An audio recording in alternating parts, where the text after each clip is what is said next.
तो आज हम क्रिया के भेद पढ़ेंगे। कर्म के आधार पर क्रिया के दो भेद है, अकर्मक क्रिया और सकर्मक क्रिया। तो अकर्मक क्रिया किसे कहते हैं? हम पढ़ते हैं इसका अर्थ है बिना, जमा कर्मक कर्म के यानी कर्म के बिना क्रिया का होना। तो इसकी परिभाषा पढ़ते हैं। जब वाक्य में क्रिया का फल प्रभाव कर्ता पर पड़े तो उस क्रिया को अकर्मक क्रिया कहते हैं। कर्ता काम करने वाला, तो उस क्रिया को अकर्मक क्रिया कहते हैं। जिन क्रियाओं में कर्म नहीं होता वे अकर्मक क्रियाएं कहलाती हैं। तो हम इसके उदाहरण लेते हैं, जैसे राहुल दौड़ रहा है, सीता रो रही है। तो अब इन वाक्यों में राहुल क्या है? करता है। दौड़ रहा है क्या है? क्रिया है। सीता रो रही है, सीता क्या है? करता है। और रो रही है क्या है? क्रिया है। तो इन दोनों वाक्यों में केवल कर्ता और क्रिया है, तो यहाँ पे कर्म नहीं है, इसलिए ये क्या है? अकर्मक क्रिया है। राहुल क्या है? करता है। दौड़ रहा क्या है? क्रिया है। तो अगर हमने अकर्मक क्रिया के बारे में समझना है तो जैसे जहाँ क्या प्रश्न का उत्तर ना मिलकर कौन प्रश्न का उत्तर मिलता है, तो वहाँ पे क्या होती है? अकर्मक क्रिया होती है। तो हम जैसे प्रश्न करते हैं कौन दौड़ रहा है, तो हमें उत्तर मिल रहा है राहुल दौड़ रहा है। जहाँ क्या प्रश्न का उत्तर ना मिलकर कौन प्रश्न का उत्तर मिलता है, वहाँ पे क्या होती है?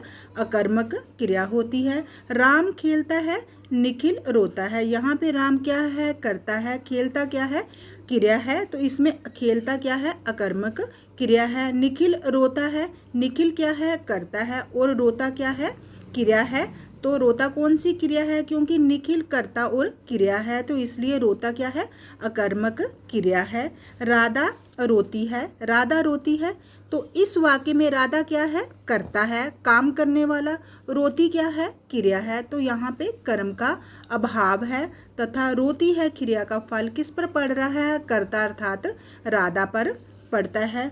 मोहन हंसता है, यहाँ पर भी कर्ता और क्रिया है, कर्म का अभाव है तथा हंसता है क्रिया का फल कर्ता मोहन पर पड़ता है। तो अब आपने अकर्मक क्रिया के विषय में समझा। जहाँ कर्म नहीं होता वह अकर्मक क्रिया, क्रिया और कर्ता होते हैं वह अकर्मक क्रिया कहलाती है। अकर्मक क्रिया की पहचान, यदि वाक्य में क्रिया के साथ क्या, किसे अथवा किसको लगाकर प्रश्न करे और उसका कोई उपयुक्त उत्तर ना मिले तो प्राय क्रिया क्या होती है? अकर्मक होगी। जैसे हम उदाहरण लेते हैं, बालक रोता है।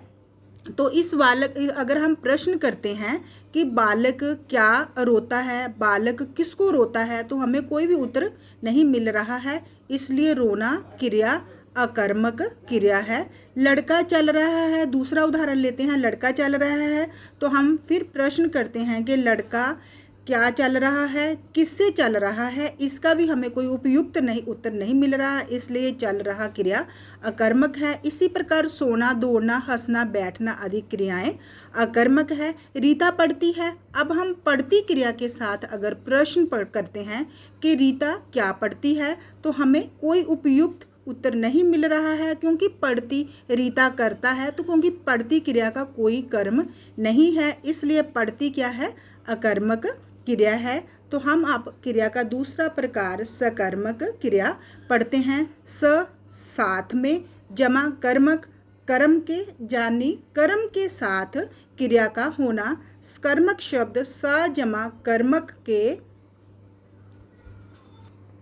के मेल से बना है, जिसका अर्थ है कर्म के साथ।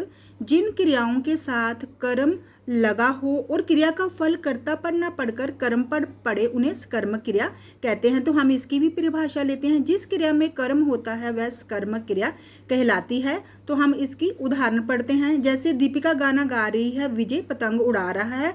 तो अब उपयुक्त दोनों वाक्यों में हमें क्या, कौन प्रश्न का उत्तर ना मिलकर दीपिका क्या गा रही है, तो हमें दीपिका क्या गा रही है? दीपिका गाना गा रही है। विजय क्या उड़ा रहा है? विजय पतंग उड़ा रहा है। तो यहाँ पे गाना और पतंग क्या है? कर्म है। तो जहाँ क्या काम किया जा रहा है का उत्तर मिल जाता है वहाँ सकर्मक क्रिया होती है।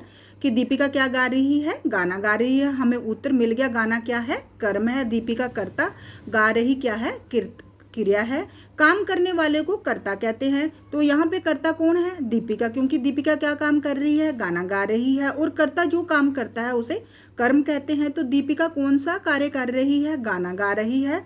तो गाना क्या है? कर्म है। जैसे दीपिका, इन उदाहरणों में दीपिका क्या है? कर्ता है, गाना क्या है? कर्म है, और गा रही क्रिया है। इसी तरह रीना दूध पीती है, धोबी कपड़े धोता है। तो दूध और कपड़े क्या है? कर्म है।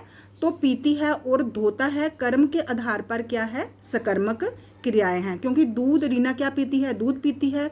तो यहाँ पे दूध और धोबी कपड़े, कपड़े क्या है? दूध और कपड़े कर्म है, और पीती है और धोता है कर्मक क्रिया है। क्रिया के साथ क्या, किसे, किसको प्रश्नवाचक लगाने से जो उत्तर आता है वह क्या कहलाता है? कर्म कहलाता है। अब हम सकर्मक क्रिया की पहचान करते हैं। सकर्मक क्रिया की पहचान करने के लिए क्रिया से पहले क्या अथवा किससे, किसको लगाकर प्रश्न किया जाता है।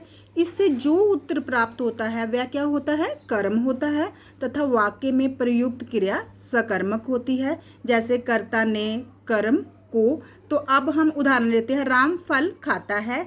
अतः यहाँ पे राम क्या है? कर्ता है, फल क्या है? कर्म है, खाता है क्रिया है। तो यहाँ खाना क्रिया का फल किस पर पड़ता है? इसमें खाना क्रिया के साथ क्या है? फल क्या है? कर्म है। इसी तरह गीता गीत गाती है। तो यहाँ पे गाना क्रिया के साथ गीत क्या है?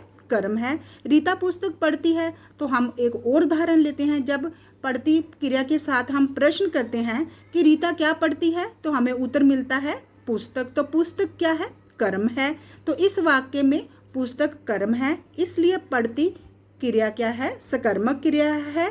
तो अगर आपको मेरी वीडियो अच्छी लगी हो तो इसे लाइक, शेयर और सब्सक्राइब कीजिए। धन्यवाद।